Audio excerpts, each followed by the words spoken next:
My wife got very drunk at an event, and as we were returning home in an Uber, she had a meltdown and said very horrible things about me and my manhood. I'm still angry, and I'm starting to think my marriage might be over just like that. I am 37, and on Saturday night my wife, 33, sister, 32, and my mother, 59, joined me for a Veterans Day-related event at a local hotel. There my wife randomly ran into a former coworker named John, 30-something, and they spent a good chunk of the evening catching up. He basically kept coming over to our table and kept saying how thrilled he was to see her.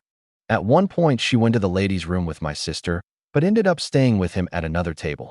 She was never really far from me, and I didn't think much of it, but I did notice she was drinking a lot more than usual, considering we rarely drink. The event ended around midnight, and most people had cleared out already, but her and John were still talking, at which point I came over and said, "Honey, we have to go. Our Uber is waiting." As we walked to the car, she made it clear she was not happy about me coming over and breaking up their conversation and called me an effing asshole, which made me laugh out loud because she never talks like that, which in turn made her more mad. We got in the car and I sat in the front, while my wife, sister, and mother sat in the back seat. As the driver started heading home, my wife rudely asked him where he was going. The driver said he was following the GPS, and she shouted at him saying, "No, I'm going to Norm's. I'm hungry." Norm's is a 24-hour Denny's-type restaurant that we've been to only once in recent years. I apologized to the driver and asked him to keep following the GPS home, but she kept saying she was going to Norm's. This behavior was completely out of character for my wife, who is a well-educated and very respectful woman. She had never caused a scene in public and is always very friendly to our Uber drivers. My sister and mother sat there quietly, until my sister texted me, she wants to go to Norm's because that's where John is going. I can see her phone and he's texting her right now. After that I told my wife, who was getting louder and more obnoxious, that we could go to Norm's for Sunday brunch in the morning, but that we needed to get home. From there things took a turn for the worse. She started screaming something like, "What am I going to do at home? Play around with your little D? Your little D does nothing for me. I should have effed John when I had the chance. It's time I start effing real men." My world fell apart right there in that stranger's car, with the three people I love the most in this world. My sister and mother intervened by telling her to shut up, but she kept going, telling me how bad I was in bed and how I couldn't get her pregnant, along with a bunch of other outrageous things I can't even repeat because it hurts so much. When we finally got home, my sister and mother, who was crying, went inside the house, and I tried to negotiate my wife's exit from the vehicle. After a few minutes I gave up and told the driver to take her wherever she wanted to go. At that point I was more concerned about my mother. About 30 minutes later I got the notification that the ride had ended.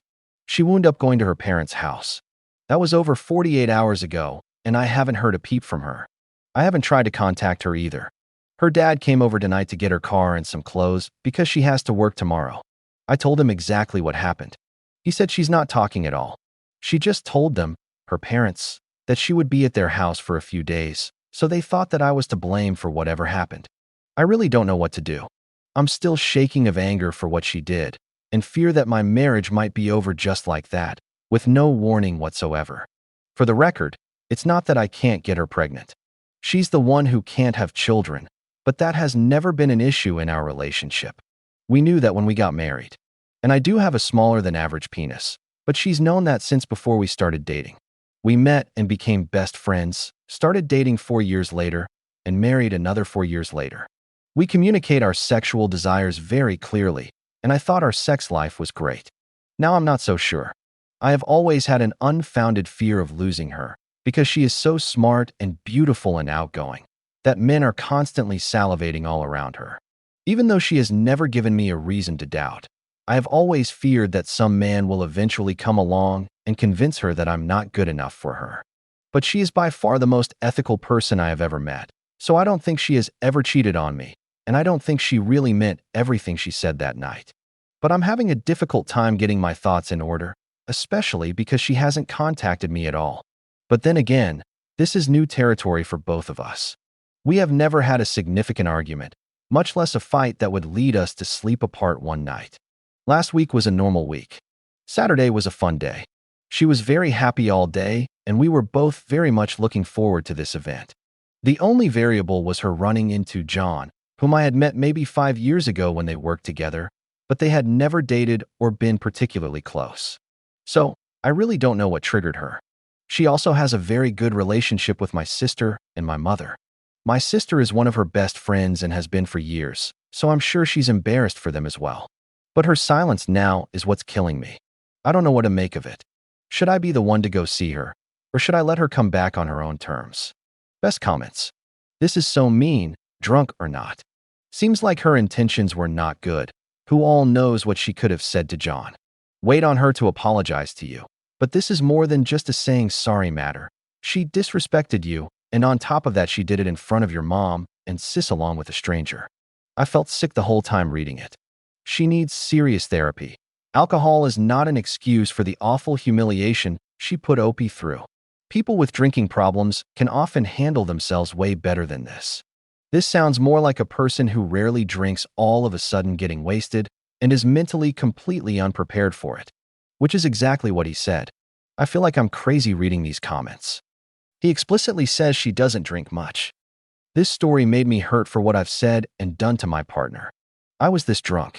I said terrible things that I've never even thought about sober when I was blackout drunk. I've been sober over 6 months now.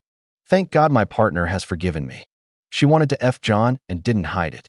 I know many will say she was drunk, but I'm one of those who think that when someone is drunk, they just stop having filters and say what they really think. Get a divorced. She's clearly a fake and she don't respect you. A man gets drunk at a party.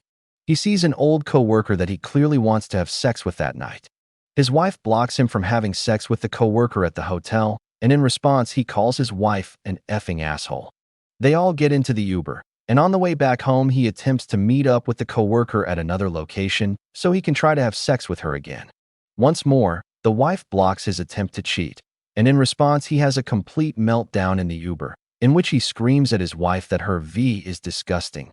Their sex life sucks because of her disgusting V, and that she is worthless because she can't even bear his children. And on top of everything, he does all of this in front of her father and brother. Every single person on Reddit would be telling the wife to leave her husband immediately. People would be offering to set her up with shelters and other resources for abused women, and the man would probably be lying on the ground with a broken jaw and a concussion courtesy of the father and brother.